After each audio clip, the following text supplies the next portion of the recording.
Hello friends, welcome to மக்கள் சேவை channel. இன்றைக்கி நம்ம ஒரு சூப்பரான இன்ஃபர்மேஷன் பற்றி தான் பார்க்க போகிறோம். அதாவது தமிழ்நாடு அரசு ஐடிக்கான ஆன்லைன் அட்மிஷன் ஓப்பன் பண்ணியிருக்காங்க. இப்போ இந்த அட்மிஷனுக்கு ஆன்லைன் மூலமாக எப்படி அப்ளை பண்ணுறது தான் இந்த வீடியோ வந்து பார்க்க போகிறோம். இந்த வீடியோ ஸ்கிப் பண்ணாமல் ஃபுல்லாக பாருங்கள். அது மட்டும் அல்ல, இந்த வீடியோ நிறைய பேருக்கு ஷேர் பண்ணுங்க. ஃபஸ்ட்டு இந்த வெப்சைட்டும் பண்ணிக்கோங்க. இந்த வெப்சைட்கான லிங்க்கை நான் டிஸ்கிரிப்ஷன் வந்து கொடுத்துட்றேன். skilltraining.tngovernment.in இதான் வந்து பார்த்தா அஃபீஷியல் வெப்சைட். ஓகே, இப்போதைக்கு ஐடிக்கான ஆன்லைன் அட்மிஷன் ஓப்பன் பண்ணிட்டாங்க. ஆன்லைனில் அப்ளை பண்ணுறதுக்கு முன்னாடி அதுக்கான இன்ஸ்ட்ரக்ஷன் பற்றி நம்ம வந்து பார்த்துடலாம். ஓகே, இதில் கொடுத்துருக்காங்க பாருங்கள் நோட்டிஃபிகேஷன்னு. இந்த ஆப்ஷன் நீங்கள் வந்து கிளிக் பண்ணிங்கன்னா இந்த மாதிரி தான் ஒரு பிடிஎஃப் உங்களுக்கு வந்து ஓப்பன் ஆகும். 2024-25 கல்வியாண்டுக்கான ஐடி மாணவர் சேர்க்கை ஓப்பன் பண்ணிட்டாங்க. கவர்மெண்ட் காலேஜ் மற்றும் கவர்மெண்ட் ஏரியாவில் வந்து ஓப்பன் பண்ணியிருக்காங்க. ஸோ விருப்பம் இருக்கவங்க அப்ளை பண்ணிக்கோங்க. ஸோ எப்போலேருந்து அப்ளை பண்ணலான்னா 10/5/2024 அப்ளை பண்ண ஸ்டார்ட் பண்ணிக்கோங்க. யார் அப்ளை பண்ணலான்னா 8வது பாஸ் பண்ணிக்கோங்க, 10th பாஸ் பண்ணிக்கிங்கன்னா நீங்கள் தாராளமாக இந்த ஐடி கோர்ஸ்க்கு அப்ளை பண்ணிக்கோங்க. அதேமாரி நீங்கள் ஆன்லைனில் அப்ளை பண்ணுறதுக்கு 50 ரூபாய் ஃபீஸ் பேமெண்ட் பண்ணுற மாரி இருக்கும். கடைசி தேதியை பொறுத்த வரைக்கும் 7/6/2024. அதுக்குள்ளே நீங்கள் ஐடி அட்மிஷனுக்கு ஆன்லைன் மூலமாக அப்ளை பண்ணிக்கோங்க.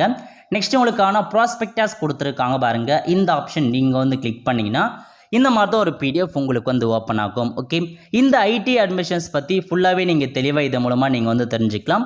உங்களுக்கு என்சிவிடிக்கான ட்ரைனிங் வந்து ப்ரொவைட் பண்ணுறாங்க. ஐடியில் பல வகையான கோர்சஸ் இருக்குது. 6 மந்த்துக்கான கோர்ஸ் இருக்குது, 1 இயருக்கான கோர்ஸ் இருக்குது, 2 இயருக்கான கோர்சஸ் வந்து இருக்குது. ஸோ அதுக்கேற்றமே நீங்கள் கரெக்டாக பார்த்து அதுக்கேற்றமே அந்த கோர்ஸுக்கு நீங்கள் அப்ளை பண்ண பாருங்கள். ஸோ கல்வி தகுதி பற்றி பார்த்தாச்சு. 8th பாஸ் பண்ணாங்க, 10th பாஸ் பண்ணால் நீங்கள் அப்ளை பண்ணிக்கலாம்.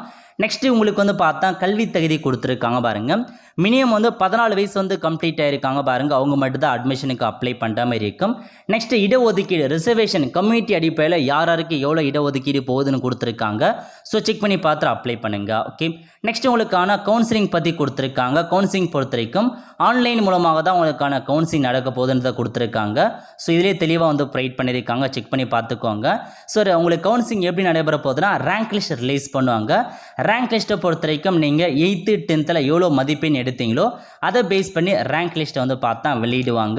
அதுக்கப்புறம் உங்களுடைய இன சூழ்ச்சி முறை என்ன, உங்களுக்கான கோர்ஸ் என்ன, ரிசர்வேஷன் படி உங்களுக்கான அலாட்மெண்ட் ஆர்டர் வந்து வழங்குவாங்க. அதுக்கப்புறம் நீங்கள் அந்த காலேஜில் போய் நீங்கள் ஐடியை வந்து ஜாயின் பண்ணிக்கலாம். ஸோ கவுன்சிலிங் பற்றி நம்ம அடுத்த வீடியோவில் வந்து பார்க்கலாம். ஓகே, ஸோ அதுக்கப்புறம் அப்படியே கீழே வந்தீங்கன்னா உங்களுக்கு மற்ற இன்ஸ்ட்ரக்ஷன்ஸ் கொடுத்துருக்காங்க பாருங்கள். ஃபீஸ் கொடுத்துருக்காங்க. ஃபீஸ் பொறுத்த வரைக்கும் டியூஷன் ஃபீஸ் நீங்கள் பேமெண்ட் பண்ண வேண்டியதே கிடையாது. இதுவே டெபாசிட் அமௌண்ட் 100 ரூபாய் பேமெண்ட் பண்ணுற மாதிரி இருக்கும். அதேமாரி ஸ்போர்ட்ஸ்க்கான இருக்குன்னா அது 10 ரூபாய் கட்டுற மாதிரி இருக்கும் ஒரு பேர் இயருக்கு. பதிவு கட்டணம் 25 ரூபாய் கொடுத்துருக்காங்க. அதுக்கப்புறம் உங்களுக்கான மதிப்பெண் சான்றிதழ் சரிபார்ப்பதற்காக ஒரு 50 ரூபாய் வந்து கேட்டிருக்காங்க. இதான் உங்களுக்கான மொத்த ஃபீஸாகவே வந்து இருக்க போகுது. அதுக்கப்புறம் ஹாஸ்டல் ஃபெசிலிட்டி வந்து கொடுத்துருக்காங்க. கீழே இருக்குது பாருங்கள். இதில் எல்லா காலேஜ்லையுமே ஹாஸ்டல் ஃபெசிலிட்டி வந்து இருக்குது. ஓகே, நெக்ஸ்ட்டு அப்படியே கீழே வந்தால் விடுதிக்கான கட்டணம் எவ்வளோ அதெல்லாம் கொடுத்துருக்காங்க. அதையும் செக் பண்ணி பார்த்துக்கோங்க. நெக்ஸ்ட்டு ஐடிஐ சேர்ந்தால் உங்களுக்கு என்ன பெனிஃபிட் இருக்க போகுதுன்னா உங்களுக்கு மாதம் 750 ரூபாய் வந்து ஸ்காலர்ஷிப் வந்து ப்ரொவைட் பண்ணுறாங்க. ஃப்ரீ பஸ் பாஸ் வந்து கொடுக்குறாங்க, சைக்கிள் கொடுக்குறாங்க, மடிக்கணினி வந்து கொடுக்குறாங்க. அதேமாரி வந்து பார்த்தா உங்களுக்கு ஃப்ரீயாக சீருடை வழங்குறாங்க, காலனி கொடுக்குறாங்க. புதுமை பெண் திட்டத்தின் மூலமாக 1000 ரூபாய் உங்களுக்கு வேறு வந்து கொடுக்குறாங்க. இந்த மாதிரி நிறையா ஸ்கீம் வந்து பார்த்தா உங்களுக்கு வந்து இருக்க போது. ஸோ யூஸ் பண்ணுறவங்க தாராளமாக வந்து யூஸ் பண்ணிக்கோங்க. ஓகே, அது மட்டும் இல்லாமல் நீங்கள் முடித்ததுக்கப்புறம் ஜாப் ஆப்பர்ச்சுனிட்டி வந்து ப்ரொவைட் பண்ணுறாங்க. அதை பற்றியும் கொடுத்துருக்காங்க பாருங்கள். எந்தமான இன்ஸ்டியூட்டில் எந்தமான நிறுவனத்தெலாம் உங்களுக்கு வந்து இருக்குது வேலைவாய்ப்பு இருக்குன்றதையும் சொல்லியிருக்காங்க. ஸோ இதன் மூலமாக நீங்கள் செக் பண்ணி பார்த்துட்டு வேலைவாய்ப்பு வந்து பெற பாருங்கள். ஸோ அட்மிஷனுக்கான ப்ராசஸ் தான். ஸோ இப்போ நம்ம எப்படி ஆன்லைன் மூலமாக அப்ளை பண்ணுறதுன்னு பார்க்கலாம். ஓகே, அப்ளை பண்ணுறதுக்கு அகைன் ஹோம் பேஜ் வந்துடுங்க. இல்லை ஃபஸ்ட்லேயே கொடுத்துருக்காங்க பாருங்கள் ஐடி அட்மிஷன் 2024 இந்த ஆப்ஷன் நீங்கள் வந்து கிளிக் பண்ணதுக்கப்புறம் இதில் உங்களுக்கு ஜென்ரல் இன்ஸ்ட்ரக்ஷன்ஸ் கொடுத்துருக்காங்க. எப்படி அப்ளை பண்ணுறது எல்லாமே செக் பண்ணி பார்த்துட்டு கீழே கொடுத்துருக்காங்க பாருங்கள் நியூ ரெஜிஸ்ட்ரேஷன் இருக்குது பாருங்கள், புதிய பதிவுன்னு. அந்த ஆப்ஷன் நீங்கள் வந்து கிளிக் பண்ணால் போதும். இந்த மாதிரி தான் ஒரு பேஜ் உங்களுக்கு வந்து ஓப்பன் ஆகும். ஓகே, இதில் போயிட்டு புதுசாக அக்கௌண்ட் வந்து க்ரியேட் பண்ணுற மாதிரி இருக்கும். ஃபஸ்ட்டு உங்களுக்கான மெயில் ஐடி கேட்டிருக்காங்க பாருங்கள். இதில் போயிட்டு உங்கள் மெயில் ஐடியை நீங்கள் கரெக்டாக வந்து கொடுத்துக்கோங்க. கொடுத்ததுக்கப்புறம் அதுக்கடுத்து மொபைல் நம்பர் கேட்டிருக்காங்க. இதில் போயிட்டு உங்கள் மொபைல் நம்பரை கொடுத்துக்கோங்க. நெக்ஸ்ட்டு பாஸ்வேர்டு கேட்டிருக்காங்க. இதில் போயிட்டு உங்களுக்கு பிடிச்ச பாஸ்வேர்டு நீங்கள் வந்து க்ரியேட் பண்ணிக்கோங்க. ஸோ பாஸ்வேர்டு காம்பினேஷன்ஸ் கொடுத்துருக்காங்க. பாஸ்வேர்டு என்ட்ரு பண்ணிக்கோங்க. என்ட்ரு பண்ணிட்டு நேம் ஆஃப் த கேண்டிடேட்டில் போயிட்டு உங்கள் நேம் உங்கள் 10th மார்க் ஷீட்டில் 8th மார்க் ஷீட்டில் எப்படி இருக்கோ எக்ஸாக்டாக அதேமாரி உங்களுக்கான நேமை கொடுத்துக்கோங்க. கொடுத்ததுக்கப்புறம் கீழே ஒரு கேப்சா கொடுத்துருக்காங்க. அந்த கேப்சா கோடை என்ட்ரு பண்ணிவிட்டு ரெஜிஸ்டர் நவுன்னு இருக்குது பாருங்கள், அந்த ஆப்ஷன் நீங்கள் வந்து கிளிக் பண்ணால் போதும். நீங்கள் கொடுத்த மொபைல் நம்பருக்கு ஓடிபி வந்து சென்ட் ஆகிட்டு இருக்கும். உங்களுக்கு வந்திருக்க ஓடிபி நீங்கள் அப்படியே பார்த்து டைப் பண்ணிக்கோங்க. ஓகே, இப்போ நீங்கள் ஓடிபியை டைப் பண்ணி முடிச்சதுக்கப்புறம் வெரிஃபை அப்படின்ற ஆப்ஷன் நீங்கள் வந்து கிளிக் பண்ணால் ஓடிபி வெரிஃபை ஆகிட்டு டேரெக்டாக லாகின் பண்ணுற பேஜுக்குள்ளே வந்துருச்சு. இதில் மொத்தமாக 5 ஸ்டெப்ஸ் கொடுத்துருக்காங்க. 1 by 1 நம்ம வந்து ஃபில் பண்ணுற மாதிரி இருக்கும். ஓகே, ஸோ ஃபஸ்ட் என்ன கேட்டிருக்காங்கன்னா ப்ரியாரிட்டி கேட்டிருக்காங்க. உங்களுக்கு முன்னுரிமை இருக்குது அப்படின்னா எஸ் அப்படின்ற ஆப்ஷன் நீங்கள் வந்து கிளிக் பண்ணால் போதுமானது. அதில் ஒரு சில ப்ரியாரிட்டி கொடுத்துருக்காங்க பாருங்கள். நீங்கள் டிஃப்ரெண்ட் ஏபிள் பர்சனாக இருக்கீங்க, எக்ஸ் சர்வீஸ் மேனாக இருக்கீங்க, ஸ்போர்ட்ஸ் பர்சனாக இருக்கீங்க, அல்லது ஆர்பன் ஆதரவற்றவராக இருக்கீங்க, இந்த மாதிரி ஏதாச்சும் கேட்டகரியில் வரீங்கன்னா அந்த ஆப்ஷன் நீங்கள் வந்து கிளிக் பண்ணிக்கோங்க. அதுக்கான டாக்குமெண்ட்ஸ் கண்டிப்பாக நீங்கள் அட்டாச் பண்ணுற மாதிரி இருக்கும். இல்லை அப்படின்றவங்க நீங்கள் நோ வந்து செட் பண்ணிக்கலாம். ஓகே, அதுக்கப்புறம் உங்கள் ஜெண்டரை கேட்டிருக்காங்க. மேல்னா மேல் கொடுங்க, ஃபீமேல்னா ஃபீமேல் கிளிக் பண்ணிக்கோங்க. அதுக்கப்புறம் டேட் ஆஃப் பர்த் கேட்டிருக்காங்க. உங்களோட ஆதாரில் எப்படி இருக்கோ அதேமாரி டேட் ஆஃப் பர்த்தை கொடுக்க சொல்லியிருக்காங்க. ஆஸ் பர் ஆதார் படி உங்களுக்கான டேட் ஆஃப் பர்த்தை தெளிவாக வந்து கொடுத்துக்கோங்க, மிஸ்டேக் இல்லாத. ஓகே, நெக்ஸ்ட்டு அப்படியே கீழே வந்தால் உங்கள் ஃபாதர் நேம் கேட்டிருக்காங்க பாருங்கள். இதில் போய்ட்டு ஃபாதர் நேம் கொடுத்துக்கோங்க. நெக்ஸ்ட்டு மதர் நேம் கேட்டிருக்காங்க. இதில் போய்ட்டு மதர் நேம் வந்து என்ட்ரு பண்ணிக்கோங்க. அதுக்கப்புறம் ரிலீஜன், நீங்கள் எந்த மதத்தை சார்ந்தவங்க, இந்துவா கிறிஸ்டிமா முஸ்லீமான்ற மாதிரி உங்களுக்கான மதத்தை கொடுத்துக்கோங்க. நெக்ஸ்ட்டு கம்யூனிட்டி கேட்டிருக்காங்க. நீங்கள் பிசியா, பிசி முஸ்லீமா, எஸ்சியா, எஸ்டின்ற மாரி உங்களுக்கான கம்யூனிட்டி கேட்டகரி கரெக்டாக கொடுத்துக்கோங்க. கொடுத்ததுக்கப்புறம் கேஸ்ட்டு கேட்டிருக்காங்க பாருங்கள். இதில் போயிட்டு உங்கள் கேஸ்ட் என்னன்றதை நீங்கள் வந்து சைட் பண்ணுற மாதிரி இருக்கும். ஜாதி சைடு வந்து கரெக்டாக கொடுத்துக்கோங்க. ஓகே, அதுக்கப்புறம் ஆதார் நம்பர் கேட்டிருக்காங்க. இதில் போயிட்டு 12 டிஜிட்கான ஆதார் நம்பரை கரெக்டாக வந்து கொடுத்துக்கோங்க. ஆதார் நம்பர் ரொம்ப வந்து இம்பார்ட்டன்ட். அதுக்கப்புறம் லேண்ட்லைன் நம்பர் இருக்குது, ஆல்டர்னேட்டிவ் மொபைல் நம்பர் இருக்குன்னா நீங்கள் வந்து கொடுத்துக்கோங்க. இல்லை நீங்கள் ஸ்கிப் பண்ணிக்கோங்க, அது வந்து ஆப்ஷனல் தான். அதுக்கப்புறம் பிளட் குரூப் கேட்டிருக்காங்க. இதில் போயிட்டு உங்கள் பிளட் குரூப் என்னன்றதை கரெக்டாக பார்த்து வந்து என்ட்ரு பண்ணுங்க. ஓகே, என்ட்ரு பண்ணதுக்கப்புறம் உங்களுக்கான கம்யூனிகேஷன் அட்ரஸ் கேட்டிருக்காங்க பாருங்கள். ஃபஸ்ட்டு டோர் நம்பர் கேட்டிருக்காங்க. அதில் போயிட்டு டோர் நம்பர் கொடுத்துக்கோங்க. அடுத்து ஸ்ட்ரீட் நேம் கேட்டிருக்காங்க, ஸ்ட்ரீட் நேம் கொடுத்துக்கோங்க. அதுக்கு அடுத்து ஏரியா நேம் கேட்டிருக்காங்க. அதில் போயிட்டு ஏரியா நேம் கொடுத்துக்கோங்க. நெக்ஸ்ட்டு கீழே வந்தீங்கன்னா உங்களுடைய வில்லேஜ் நேம், சிட்டி நேம்லாம் கேட்டிருக்காங்க. அதில் போயிட்டு வில்லேஜ் நேம், சிட்டி நேம் கொடுத்துக்கோங்க. பக்கத்தில் பின்கோடு கேட்டிருக்காங்க. ஊரோட பின்கோடை என்ட்ரு பண்ணிட்டு ஸ்டேட் வந்து தமிழ்நாடு வந்து செட் பண்ணிக்கோங்க. அதுக்கப்புறம் டிஸ்ட்ரிக் கேட்டிருக்காங்க. இதில் போயிட்டு உங்கள் டிஸ்ட்ரிக் வந்து செட் பண்ணிக்கோங்க. அதுக்கப்புறம் தாலுக் கேட்டிருக்காங்க. இதில் போய்ட்டு தாலுக் வந்து கொடுத்துக்கோங்க. ஓகே, கம்யூனிகேஷன் அட்ரஸும் பர்மனெண்ட் அட்ரஸும் ஒன்றா இருக்குது அப்படின்னா கீழே கொடுத்துருக்காங்க பாருங்கள். அந்த சேமாஸ் கிளிக் பண்ணால் உங்களுக்கான அட்ரஸ் அப்படியே வந்து காப்பி ஆகிடும். வேறு அட்ரஸ் நீங்கள் வேறு அட்ரஸ் கொடுத்துக்கோங்க. ஓகே, அதுக்கப்புறம் ஃபோட்டோ மற்றும் சிக்னேச்சர் கேட்டிருக்காங்க. 50 கேபிலேருந்து 100 கேபிக்குள்ளே சூஸ் ஃபைல் அப்படின்ற ஆப்ஷன் நீங்கள் வந்து கிளிக் பண்ணி ஃபோட்டோ அப்லோட் பண்ணிக்கோங்க. சிக்னேச்சரை பொறுத்த வரைக்கும் 10 கேபிலேருந்து 20 கேபிக்குள்ளே அப்லோட் பண்ணிட்டு சேவ் அண்ட் கண்டினியூ கொடுத்தீங்கன்னா உங்களுக்கு அடுத்த பேஜ் வந்து ஓப்பன் ஆகும். ஓகே, அதுக்கடுத்து குவாலிஃபிகேஷன் பேஜுக்குள்ளே வந்திருக்கீங்க. இதில் ஒரு சில இன்ஸ்ட்ரக்ஷன்ஸ் கொடுத்துருக்காங்க பாருங்கள். அதாவது நீங்கள் 8ஆம் வகுப்புக்கான கோர்ஸ் அப்ளை பண்ணுறீங்க அப்படின்னா 8ஆம் வகுப்புக்கான பிரிவுக்கு மட்டும் அப்ளை பண்ணுற மாதிரி இருக்கும். 10th வச்சு அப்ளை பண்ணிங்கன்னா 10th கோர்ஸுக்கு மட்டும் அப்ளை பண்ணுற மாதிரி இருக்கும். போத்னா நீங்கள் ரெண்டுக்குமே சேர்த்து அப்ளை பண்ணலாம். ஓகே, 8th குவாலிஃபிகேஷன் கோர்ஸ் கொடுத்துருக்காங்க, 10th குவாலிஃபிகேஷனும் கோர்ஸ் கொடுத்துருக்காங்க. இல்லை நீங்கள் ரெண்டுத்தையுமே கூட நீங்கள் தாராளமாக அப்ளை பண்ணலாம். ஓகே, இதுவே நீங்கள் சிபிஎஸ்சி ஐசிஎஸ்சியில் படித்தவங்க 500க்கா நீங்கள் மார்க்கை கன்வெர்ட் பண்ணி அப்லோட் பண்ண சொல்லியிருக்காங்க. ஸ்டேட் போர்டுனா பிரச்சனை கிடையாது. சிபிஎஸ்சியில் படித்த மட்டும் 500க்கா நீங்கள் கன்வெர்ட் பண்ணி அப்டேட் பண்ணுற மாதிரி இருக்கும். ஸோ இதான் இன்ஸ்ட்ரக்ஷன்ஸ் கொடுத்துருக்காங்க. தெளிவாக நீங்கள் படித்து பார்த்து அப்ளை பண்ணுங்கள். குவாலிஃபிகேஷன் பேஜ் நம்ம வந்து ஃபில் பண்ண போகிறோம். ஓகே, இப்போ உங்களுக்கு அப்ளையிங் குவாலிஃபிகேஷன்ஸ் இருக்க பாருங்கள். அதில் போய் நீங்கள் எதுக்கு அப்ளை பண்ண போகிறேன்னு கேட்டிருக்காங்க. நீங்கள் 8th அப்ளை பண்ண போகிறீங்க அப்படின்னா அப்ளையிங் குவாலிஃபிகேஷனில் 8th ஸ்டாண்டர்ட் கிளிக் பண்ணிங்கன்னா அதில் உங்களுக்கு 8th நீங்கள் எந்தெந்த ஸ்கூலில் படிச்சிங்க அதை பற்றி ஃபில் பண்ணுற மாதிரி இருக்கும். 8th எந்தெந்த ஸ்கூலில் படிச்சுன்னா எல்லா இன்ஃபர்மேஷன்ஸ் ஃபில் பண்ணுற மாதிரி இருக்கும். இல்லை நான் வந்து பார்த்தா 10th குவாலிஃபிகேஷன் சம்மந்தப்பட்ட நான் இதுக்கு பண்ண போகிறேன் அப்படின்றவங்க நீங்கள் 10th வந்து பார்த்தா வந்து ஃபில் பண்ணலாம். 8th-னா 8th-க்கான கோர்ஸ் மட்டும் கிடைக்கும். 10th ஸ்டாண்டர்ட்னா நீங்கள் 10th ஸ்டாண்டர்டுக்கான கோர்ஸ் எல்லாமே நீங்கள் அப்ளை பண்ணலாம். ஓகே, இப்போ நீங்கள் 10th கொடுத்தீங்கன்னா 10th எந்தெந்த ஸ்கூலில் படிச்சிங்க அப்படின்றத பற்றி ஃபில் பண்ணுற மாதிரி இருக்கும். போத் அப்படின்ற ஆப்ஷன் நீங்கள் வந்து கிளிக் பண்ணிங்கன்னா 8th சம்மந்தப்பட்டதும் நீங்கள் ஃபில் பண்ணுற மாதிரி இருக்கும். 10th சம்மந்தப்பட்ட குவாலிஃபிகேஷன்ஸ் நீங்கள் ஃபில் பண்ணுற மாதிரி இருக்கும். ஸோ 10th முடித்தவங்க நீங்கள் 10th மட்டும் கொடுத்து அதுக்கான கோர்ஸுக்கு மட்டும் அப்ளை பண்ண பாருங்கள். 8th மட்டும் பாஸ் பண்ணாங்க, 8th மட்டும் கொடுத்து பண்ணுங்கள். நான் இப்போதைக்கு 10th ஸ்டாண்டர்ட் கிளிக் பண்ணிக்கிறேன். ஓகே, ஸோ 10th ஃபில் பண்ணிட்டு அப்படியே கீழே வந்தீங்கன்னா ஃபஸ்ட்டு 10th எந்த ஸ்கூலில் படிச்சிங்கன்னா அந்த ஸ்கூல் நேம் கேட்டிருக்காங்க. ஸ்கூல் நேம் வந்து கொடுத்துக்கோங்க. அதுக்கப்புறம் 10th எந்த ஸ்டேட்டில் படிச்சிங்கன்னு நீங்கள் ஃபில் பண்ணிக்கோங்க. அதுக்கப்புறம் 10th எந்த டிஸ்ட்ரிக்டில் படிச்சிங்கன்னு ஃபில் பண்ணிக்கோங்க.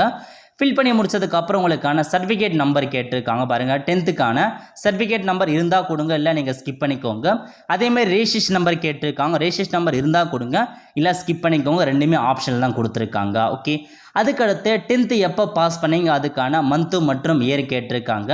10th பாஸ் பண்ணதுக்கான மந்த்து மற்றும் இயரை வந்து செட் பண்ணிக்கோங்க. ஓகே, ஸோ முக்கியமான இன்ஃபர்மேஷன், நீங்கள் 2021 கொரோனா பேட்சில் பாஸ் பண்ணவங்க 9th மார்க்கை மட்டும் ஃபில் பண்ணால் போதும். ஏன்னா 10th ஆல் பாஸ் போட்டிருப்பாங்க, 9th மார்க்கை மட்டும் ஃபில் பண்ணுங்க. ஓகே, இப்போ உங்களுக்கான மார்க் கேட்டிருக்காங்க பாருங்கள். லாங்குவேஜ் 1ல் போயிட்டு 10th தமிழில் எவ்வளோ மார்க் எடுத்தீங்க, அதேமாரி இங்கிலீஷில் எவ்வளோ மார்க் எடுத்தீங்க, நெக்ஸ்ட்டு மார்க் மேக்ஸில் எவ்வளோ மார்க் எடுத்தீங்கன்றதை ஃபில் பண்ணுங்கள். அதுக்கப்புறம் சயின்ஸில் எவ்வளோ மதிப்பெண் எடுத்தீங்க, அதுக்கப்புறம் சோசியல் சயின்ஸில் எவ்வளோ மதிப்பெண் எடுத்தீங்கன்னு ஃபில் பண்ணிக்கோங்க. ஸோ உங்களுடைய மார்க் ஷீட்டை பார்த்து 10th ரிசல்ட் வந்து அதுக்கான PDF பார்த்து அப்படியே ஃபுல் மார்க்கு கொடுத்துக்கோங்க. ஸோ கீழே மார்க் எவ்வளோன்னு கொடுத்துருப்பாங்க. நெக்ஸ்ட் எவ்வளோ மார்க் ஷீட் இருக்குன்னு கேட்டிருக்காங்க. 1 அப்படின்ற ஆப்ஷன் நீங்கள் வந்து கிளிக் பண்ணிக்கோங்க. அட்டெம்ப்ட் வச்சு அரியர் வச்சவங்க 2-3 மார்க் ஷீட் வச்சு 2-3 அப்படின்ற ஆப்ஷன் நீங்கள் வந்து ஃபில் பண்ணுற மாதிரி இருக்கும். ஓகே, அதுக்கப்புறம் எம்இஸ் நம்பர் கேட்டிருக்காங்க. 2019 அப்புறம் 10th பாஸ் பண்ணவங்க உங்களுக்கான இஎம்ஐஸ் நம்பரை ஃபில் பண்ணிக்கோங்க. அந்த இஎம்ஐஸ் நம்பரை கரெக்டாக வந்து கொடுத்துக்கோங்க. கொடுத்ததுக்கப்புறம் ஹையஸ்ட் கல்வி தேதி கேட்டிருக்காங்க. நீங்கள் அதிகபட்சமாக என்ன கல்வி தேதி இப்போ பாஸ் பண்ணியிருக்கீங்க, 8th 10th 12th ITI இல்லை டிப்ளமோ, அந்த மாதிரி ஹையஸ்ட் கல்வி தேதி என்னவோ அதை நீங்கள் அப்படியே பார்த்து செட் பண்ணிக்கோங்க. ஓகே, செட் பண்ணிட்டு டேர்ம்ஸ் அண்ட் கண்டிஷன்ஸ் கொடுத்துருக்காங்க. டிக் பண்ணிவிட்டு சேவ் அண்ட் கண்டினியூ அப்படின்ற ஆப்ஷன் நீங்கள் வந்து கிளிக் பண்ணால் அடுத்த பேஜுக்கு வந்து போகும். அதுக்கடுத்து நீங்கள் டாக்குமெண்ட்ஸ் அப்லோட் வந்து பண்ணுற மாதிரி இருக்கும். ஓகே, டாக்குமெண்ட்டை பொறுத்த வரைக்கும் 8th நீங்கள் குவாலிஃபிகேஷன் ஆட் பண்ணியிருந்தால் கண்டிப்பாக நீங்கள் 8th டாக்குமெண்ட்ஸ் அப்லோட் பண்ணிக்கோங்க. டேரெக்டாக 10th ஆட் பண்ணவங்க 8th ஃபில் பண்ண தேவை. 10th மார்க் ஷீட் கேட்டிருக்காங்க பாருங்கள். ப்ரோஸ் அப்படின்ற ஆப்ஷன் நீங்கள் வந்து கிளிக் பண்ணி 10th மார்க் ஷீட் அப்லோட் பண்ணிக்கோங்க. அதுக்கப்புறம் ஆதார் கார்டு கேட்டிருக்காங்க. அதில் போயிட்டு உங்களுக்கான ஆதார் கார்டு அப்லோட் பண்ணுற மாதிரி இருக்கும். நெக்ஸ்ட்டு ஜாதி சர்டிஃபிகேட் வந்து கேட்டிருக்காங்க பாருங்கள். இதில் போய்ட்டு ஜாதி சர்டிஃபிகேட் கொடுத்துக்கோங்க. நெக்ஸ்ட்டு டிசி கேட்டிருக்காங்க. இதில் போய் நீங்கள் டிசி வந்து அப்லோட் பண்ணிக்கோங்க. ஓகே, இந்த 4 டாக்குமெண்ட்ஸை மட்டும் அப்லோட் பண்ணால் போதுமானது. மைக்ரேன் சர்டிஃபிகேட் அப்லோட் பண்ண அவசியம் இருக்காது. ப்ரியாரிட்டியாக இருக்குன்னா அதுக்கான டாக்குமெண்ட்ஸ் அப்லோட் பண்ணுங்க, இல்லை நீங்கள் வந்து ஸ்கிப் பண்ணிக்கலாம். ஓகே, நீங்கள் அப்லோட் பண்ணதுக்கப்புறம் ப்ரிவியூ டாக்குமெண்ட்டில் நீங்கள் அப்லோட் பண்ண எல்லா டாக்குமெண்ட்ஸுமே வந்து ப்ரிவியூ ஆகும். நீங்கள் செக் பண்ணி பார்த்துக்கலாம். இல்லை ஒன்றுக்கு மாறுபட்ட நீங்கள் மார்க் ஷீட் அப்லோட் பண்ண போகிறீங்கன்னா எஸ் அப்படின்ற ஆப்ஷன் நீங்கள் வந்து கிளிக் பண்ணி வேறு மார்க் ஷீட் நீங்கள் எக்ஸ்ட்ரா டாக்குமெண்ட்ஸ் இருக்குது, எக்ஸ்ட்ரா மார்க் ஷீட் இருக்குன்னா நீங்கள் சூஸ் ஃபைல் கொடுத்து நீங்கள் அப்லோட் பண்ணிக்கோங்க. ஓகே, எல்லா இன்ஃபர்மேஷன் எல்லா டாக்குமெண்ட்ஸும் கரெக்டாக நீங்கள் அப்லோட் பண்ணி முடிச்சதுக்கப்புறம் சேவ் அண்ட் கண்டினியூ அப்படின்ற ஆப்ஷன் நீங்கள் வந்து கிளிக் பண்ணால் இந்த அப்ளிகேஷன் சேவ் ஆகிட்டு அதுக்கப்புறம் கொடுத்துருக்காங்க பாருங்கள். நீங்கள் வந்து பார்த்தா கோர்ஸ் வந்து செட் பண்ணுற மாதிரி இருக்கும். அப்ளை ஃபார் 10th குவாலிஃபிகேஷன் கோர்ஸ்னு அந்த ஆப்ஷன் நீங்கள் வந்து கிளிக் பண்ணதுக்கப்புறம் இதில் போய் நீங்கள் எந்த காலேஜ் செட் பண்ண போகிறீங்க, கோர்ஸ் செட் பண்ண போகிறீன்றதை நீங்கள் வந்து ஃபில் பண்ணுற மாதிரி இருக்கும்.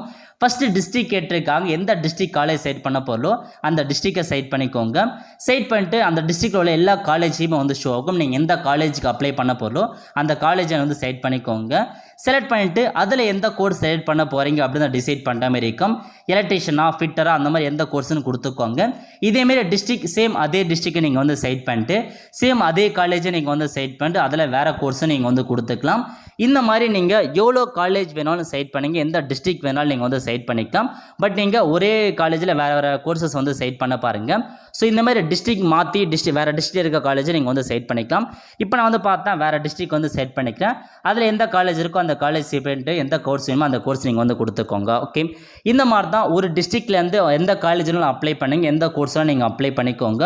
உங்களுக்கான ப்ரிஃபரன்ஸ் தான் நீங்கள் வந்து செட் பண்ணுற மாதிரி இருக்கும். எந்த காலேஜ் மேலே வேணும், எந்த காலேஜ் எந்த கோர்ஸ் வேணுன்றத தெளிவாக நீங்கள் வந்து ஃபில் பண்ண பாருங்கள். இதில் மொத்தமாக வந்து பார்த்தா கிட்டத்தட்ட ஒரு எவ்வளோ கோர்ஸஸ் எவ்வளோ ப்ரிஃபரன்ஸ் வந்து கேட்டிருக்காங்கன்னா ஸோ கீழே வந்தீங்கன்னா உங்களுக்கு கொடுத்துருக்காங்க பாருங்கள். கிட்டத்தட்ட ஒரு 15 கோர்ஸ் நீங்கள் வந்து செட் பண்ணிக்கோங்க. அந்தந்த டிஸ்ட்ரிக் அந்தந்த கோர்ஸுக்கு ஏற்ற மாதிரி கரெக்டாக செட் பண்ணிட்டு கேப்சா கொடுத்துருக்காங்க பாருங்கள். அந்த கேப்சா கூட என்ட்ரி பண்ணிக்கோங்க. என்ட்ரி பண்ணி முடிச்சதுக்கப்புறம் ஃபைனலைஸ் மற்றும் சப்மிட் கோர்ஸ் வந்து கொடுத்தீங்கன்னாவே உங்களுக்கு இந்த மாதிரி தான் வந்து ஓப்பன் ஆகும். இதில் போயிட்டு ரிட்டர்ன் டு டேஷ்போர்ட்னு இருக்குது பாருங்கள். அந்த ஆப்ஷன் நீங்கள் வந்து கிளிக் பண்ணினா போதும் உங்களுக்கு இந்த மாதிரி தான் ஒரு பேஜ் வந்து ஓப்பன் ஆகும். ஓகே, ஸோ இதில் போயிட்டு நீங்கள் வந்து பார்த்தீங்கன்னா வியூ மற்றும் எடிட்னு இருக்குது பாருங்கள். அந்த ஆப்ஷன் நீங்கள் வந்து கிளிக் பண்ணிக்கோங்க. வியூ அப்ளிகேஷன் மற்றும் மேக் பேமெண்ட் அப்படின்ற ஆப்ஷன் நீங்கள் வந்து கிளிக் பண்ணிங்கன்னா நீங்கள் என்ட்ரு பண்ண எல்லா இன்ஃபர்மேஷனுமே கரெக்டாக செக் பண்ணி பார்த்துக்கோங்க. இப்போ எடிட் பண்ணிக்கலாம், அதுக்கப்புறம் எடிட் பண்ண முடியாது. கரெக்டாக செக் பண்ணி பார்த்துட்டு மேக் பேமெண்ட் அப்படின்ற ஆப்ஷன் நீங்கள் வந்து கிளிக் பண்ணால் போதும் உங்களுக்கு ஸோ பேமெண்ட் பண்ணுற பேஜுக்குள்ள வந்து போகும். இதில் போயிட்டு ப்ரொசீட் டு பேன்னு இருக்குது பாருங்கள். அந்த ஆப்ஷன் நீங்கள் வந்து கிளிக் பண்ணிக்கோங்க. ஓகே, ஸோ கிளிக் பண்ணி முடிச்சதுக்கப்புறம் நீங்கள் வந்து பார்த்தா பேமெண்ட் பண்ணுற மாதிரி இருக்கும். எல்லாருமே 50 ரூபாய் பேமெண்ட் பண்ணிக்கோங்க. இல்லை இன்ஸ்ட்ரக்ஷன்லாம் கொடுத்துருக்காங்க. பே நவ் அப்படின்ற ஆப்ஷன் நீங்கள் வந்து கிளிக் பண்ணதுக்கப்புறம் உங்களுக்கான பேமெண்ட் பண்ணுற பேஜுக்குள்ள வந்துருக்கு. இதில் போயிட்டு கிரெடிட் கார்டு கொடுத்துருக்காங்க, டெபிட் கார்டு கொடுத்துருக்காங்க, நெட் பேங்கிங் கொடுத்துருக்காங்க. ஏதாச்சும் ஒரு பேமெண்ட் மெத்தட் யூஸ் பண்ணி பேமெண்ட் பண்ணி முடிச்சதுக்கப்புறம் அப்ளிகேஷன் ஃபார்ம் வந்துடும். அந்த அப்ளிகேஷன் ஃபார்மை நீங்கள் அப்படியே வந்து சேவ் பண்ணி வச்சுக்கோங்க. இதுக்கப்புறம் சேம் இதே வெப்சைட்டில் உங்களுக்கான ரேங்க் லிஸ்ட் ரிலீஸ் பண்ணுவாங்க. அதுக்கப்புறம் ஆன்லைன் மூலமாக கவுன்சிலிங் வந்து நடைபெறும். ஓகே, ஸோ இந்த மாதிரி தான் ஐடி அட்மிஷனுக்கு அப்ளை பண்ணுற மாதிரி இருக்குது. நிறைய பேருக்கு எப்படி ஆன்லைன் மூலமாக அப்ளை பண்ண தெரியாமல் இருக்குது. மறக்காமல் அவங்களுக்கு இந்த வீடியோ நீங்கள் வந்து ஷேர் பண்ணுங்கள். அவ்வளோ ஃப்ரெண்ட்ஸ், கண்டிப்பாக இந்த பிடிச்ச லைக் பண்ணுங்கள். அது மட்டும் அல்ல, இந்த வீடியோ நிறைய பேருக்கு ஷேர் பண்ணுங்கள். அடுத்து ஒரு நிலையில் சந்திப்போம். நன்றி, வணக்கம்.